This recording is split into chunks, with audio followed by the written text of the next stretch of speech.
morning, everybody. Today has been a strange day already. First of all, let me point out, I will cut to the chase and make this video as quick as possible so we can run everything through, but this is going to be an interesting one. First of all, it has actually been 5 days since I have filmed for YouTube. I did check into a clinic. I got diagnosed a sty in both eyes. And even the doctor told me that that may be a first. It is very rare that you are physically going to have separate styes in both eyes. That was why I was really concerned. I'm sure you can see this eye right there. It's healing a lot better. This one is still really swollen on the eyelid itself. But yeah, that is what I was diagnosed as having, is 2 different styes in both eyes. Very strange. So I've been doing warm compresses for 5 days. I got antibiotics and I got sty cream to treat my eyes to try to make that heal. I got to keep with the antibiotic for I think 2 weeks no matter what. I think they're getting better. It's just a self-conscious thing where I said I'm not going to film for a week. Well, I decided to film today because I'm sitting here in Fargo, North Dakota, also waiting for my license plates, which... oh, they're coming. I think they're on the way.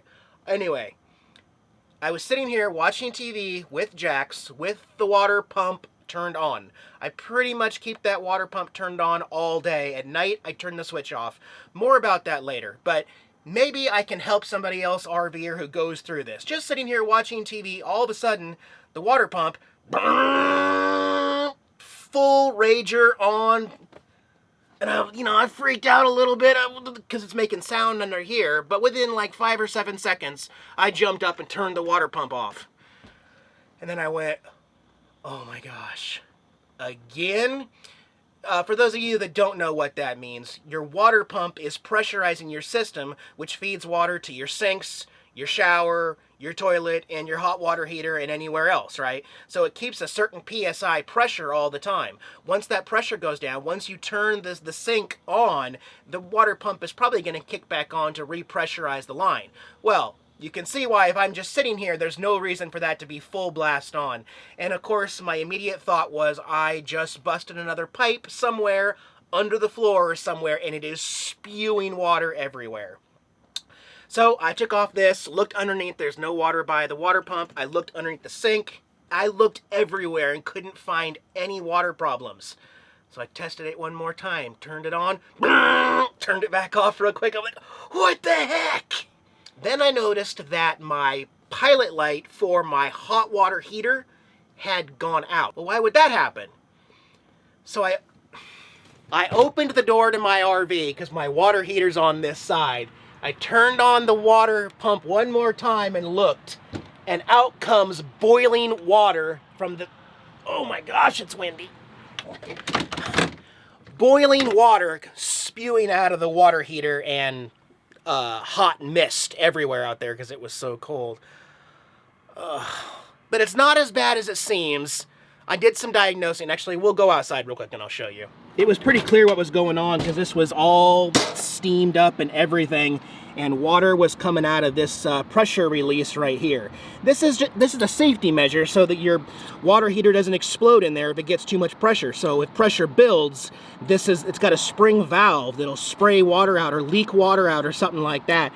And what I have is a completely corroded, failed water pressure, I don't know exactly what you call this guy right there, but it's bad.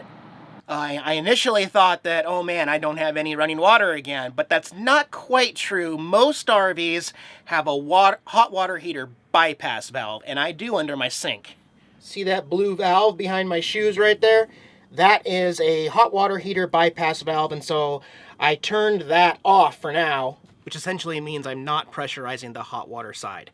If that valve were to stay open in its current state right now, every time the water pump is on, water would just spew out that failing valve on the outside of the RV. So luckily, I still have running water in the RV right now. And I did actually release enough water out there that it's not boiling anymore right now. It's still a little warm to the touch, but I do plan to go to Home Depot. I'm hoping that they have a valve in stock because I don't know if there's any RV stores around here or open this time of year for that kind of stuff. So I'm hoping that I can remove that, take it into the store, and patch that back up and be good. So maybe one of the benefits of having an RV versus a house is that, you know, if you need stuff for your house, you have to drive from your house to Home Depot, and if you forget something, you got to drive back to Home Depot. Where I am just traveling with my house, and I can bring my entire house to Home Depot in case I got to go back in, and I've already had to gone in twice. I think I actually found, this is a generic one, a T&P relief valve 3/4 inch. I believe this is exactly what I need. It's already got the threaded water tape on there. 12 bucks. Cheap, cheap. The problem is, after I got this and came back out, I can't get this one off. I don't know if you can see, but there's a place to put a clamp to actually screw this in. Well, guess what Fleetwood did at the manufacturer, or Suburban did? They put in a valve that has no way to take it off. This entire piece back here is just rounded. There is nothing to grab onto to twist this counterclockwise and take it off. So I'm basically just gonna have to destroy this, put like a crescent wrench on here, or even inside the thread or something. I'm just gonna have to get it off one way or the other. That's all I can do. And then next time, if this goes out before the whole water heater does, I will have an easier way to take it off. So, oh, and my second trip into Home Depot was to get a bigger pair of crescent wrenches because the one I had didn't fit. So I'll just see what happens. Also, one other thing, clearance was obviously an issue. I had to take off stuff that was here so that I can be able to have this wiggle room right here to release this, right? So I did remove some components and took some pictures so I know how to put it back in with the wiring and everything. All right, I finally got that guy off of there. And there it is. Look inside. Look how green, corroded. That's bad, okay? And the entire spring system inside has failed. So it just stays open all the time, and this does nothing. You can see it's not doing anything. It's just completely a failed piece of machinery. Still was kind of a pain in the butt to get off, though, to be honest with you, but let's see how this matches up to the one I just bought. And we failed, guys. It is not 3/4 inch. The one I bought is 3/4 inch. This is, half inch maybe even? I'm not even sure. I'll go bring this inside and see if I can find a replacement in there, and I'll go return this guy. Dang it. But that would have been a third trip if you were driving from your home. So guess what? Adventure RV here in West Fargo. I just called them, told them what I need, and he says he thinks he has one in stock. I'm gonna jet over there, 10 miles, go see if they got that, and we may be having a hot shower tonight. It's, not everything in an RV plumbing is always the same in every, like I've talked about it, even the PEX can be 3/4 inch or half inch, and connectors and everything.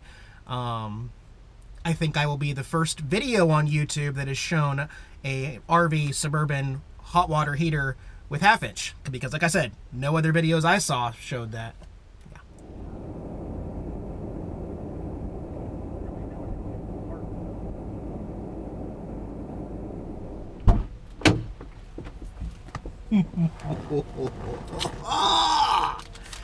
$36 part, you know, because it's RV specific, but look, they had one in stock, half inch down there, exactly the right one. So thank you, Adventure RV West Fargo, for having the part I need off season. I bet they don't get too many customers this time of year. Just to recap, guys, that's a bad one. Green, corroded, failing spring and everything in there. And that's a good one. Nice, shiny, working. Actually, when you pull this up, if you can see, but inside it actually raises and lowers like it's supposed to. 150 PSI. So I'm going to wrap this with some white tape there, and then we'll get this guy installed. All right, got her all put back together, guys. There it is, all shiny. The only shiny piece on this. Got all the power. The DC is all hooked back on. I guess the next step is to go inside and test it. All right, bypass is back on. I'm going to turn the water pump on. It's still going. Hang on. We're okay? We're okay. This is okay that the water pump's still on, though. We lost a lot of water out of that 5.5 gallon hot water heater.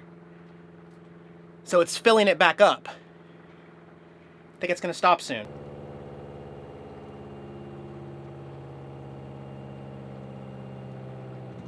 There we go, just turned off. Pressurized. Yes. All right, last step. I know I did everything right. There can't really be a problem, but water heater. Pilot. Ladies and gentlemen, that's a good sign right there. We got flame. Yes. I love it. It's exciting. I don't ever get down. I'm always just looking for how we're gonna take care of this. I learned a lot today. I'm glad I didn't need to replace the entire water heater, although when the time comes, I will of course film that procedure as well later on. I'm going to take a nice hot shower in about 20 minutes. Shower was great. Hot water heater is working fantastic.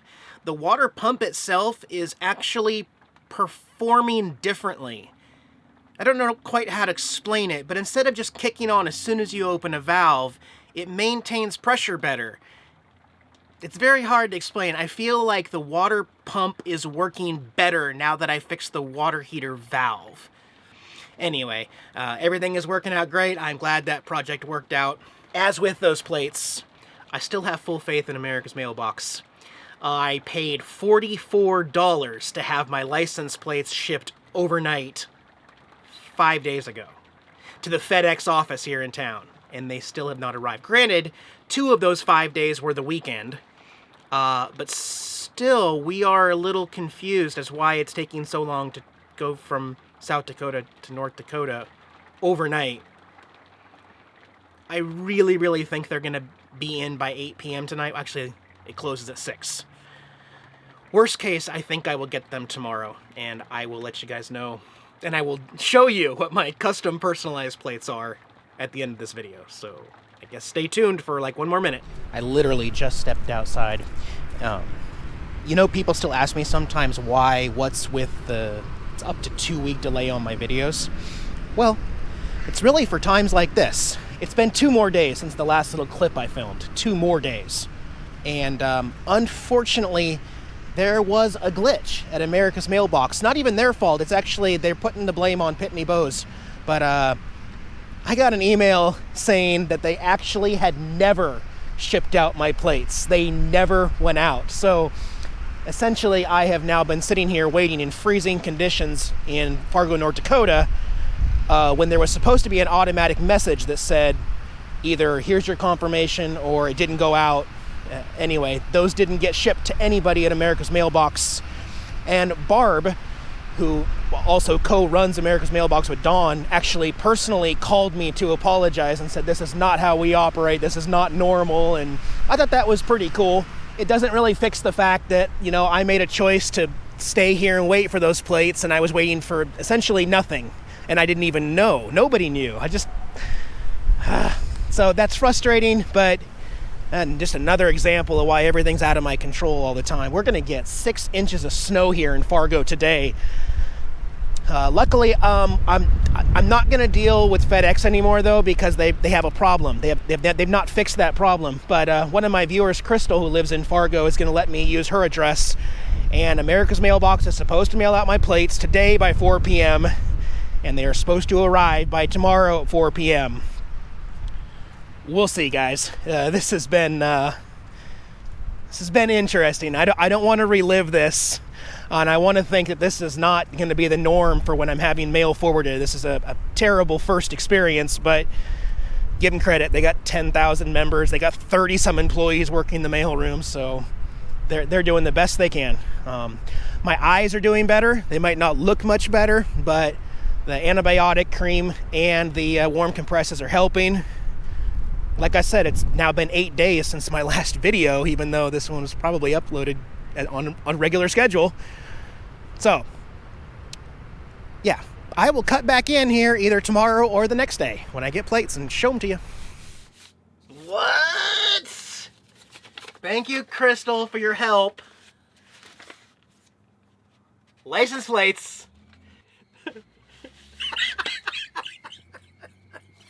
YouTube, it wasn't taken. I couldn't believe it. Those are some nice looking plates. Wow. Fancy pants, South Dakota. I got new registration and a new sticker. Yep, got my sticker. Awesome! This means can officially hit the road. Let me throw these on the RV real quick, and then our fall trip begins in the next video, guys. Take care from Jax and I. We will see you really soon. You're going to like this.